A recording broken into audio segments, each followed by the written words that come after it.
Hi అండి, this is Lakshmi. ఈరోజు నేను చేయబోయే రెసిపీ చిటికలో చికెన్ ఫ్రై.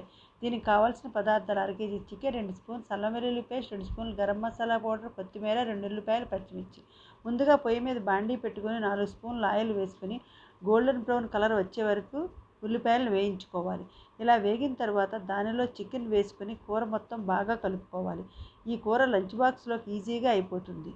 తరువాత దానిలో అల్లం వెల్లుల్లి పేస్ట్, పసుపు వేసుకొని పచ్చివాసన పోయేదాకా వేగనివ్వాలి. ఒక 5 మినిట్స్ పాటు కూరను మగ్గనివ్వాలి.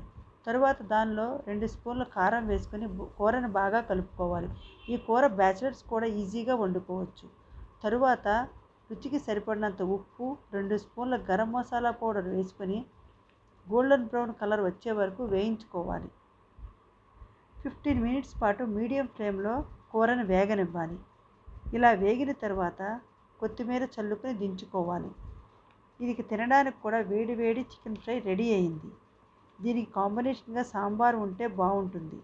మీరు ఒకసారి ట్రై చేసి చూడండి. Thanks for watching.